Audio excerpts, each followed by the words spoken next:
All right, so I actually have a moment. Wife's watching the kids, so we gotta get a little window here to talk about the things that have happened in the past 2 weeks.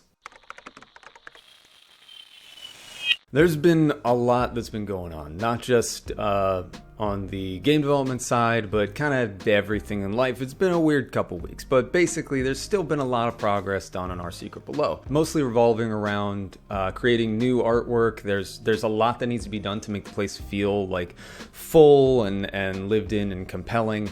And so that means I basically need to be making stuff like 24/7. So I am taking a lot of time to model a lot of things, go into substance and texture them, and you've seen all that stuff happening pretty consistently on Twitch. It's pretty common when you're making your own stuff.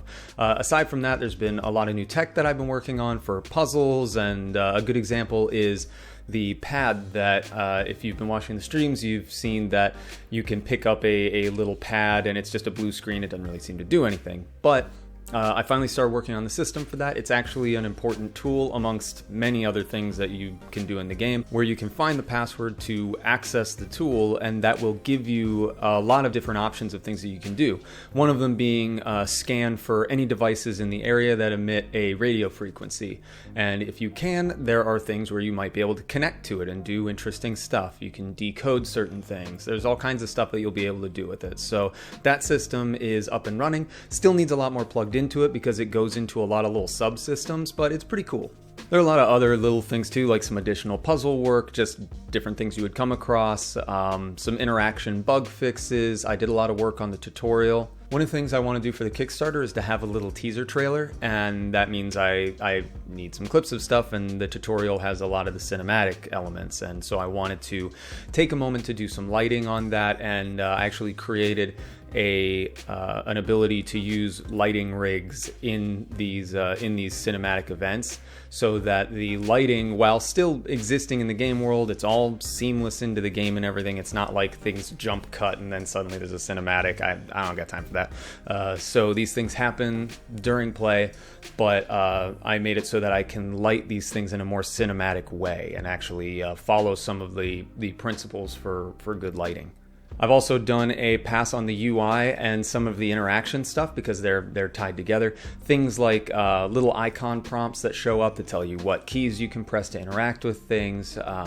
The ability to read long form text in the UI on the side if you are unable to read what's on the actual item itself. I also did some simple changes to cursors, the interact cursors, so that they give the same sort of feedback from just looking around in the world to hovering the mouse over things when you're inspecting mode, and everything kind of works the same way, and it's pretty obvious that you're able to interact with something. So that's actually a lot of stuff that's been done in the past few weeks. These updates are really interesting because they give me a chance to kind of go over everything that I've done, and it really helps put stuff in perspective to actually show how many things have been accomplished, because it's really easy to just keep marching forward because this stuff, game development's a marathon. You're just looking straight ahead, just constantly going. Otherwise, you're going to get too distracted by too many things. So it's nice to have these moments every now and then where I can see everything I've done. It also gives me a chance to kind of look back over things and find bugs and all that sort of stuff. A lot of code movement. There's been a lot of new UI stuff, a lot of new art,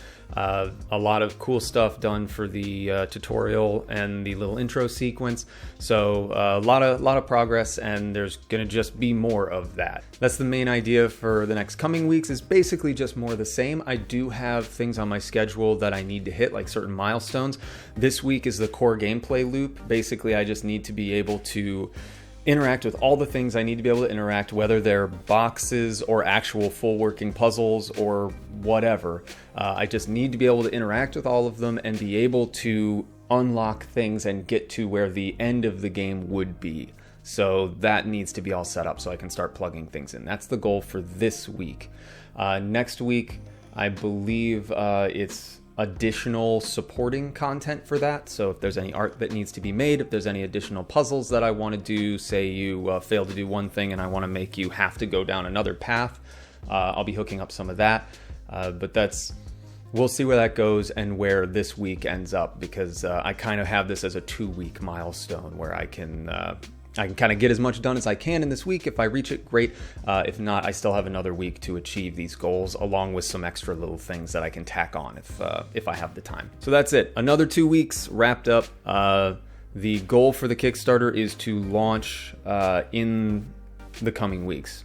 Be ready in hopefully the next few days. I do have a link in the text version of this bi-weekly update where I drill into things a little bit more. There's a link to a preview of the Kickstarter there, so if for some reason you want to check it out, if you even want to make comments on what you think is successful and not successful about it, that would be super helpful. But all that should be happening soon, so a lot of stuff going on, still pushing forward. Thank you, everybody. I will see you next time.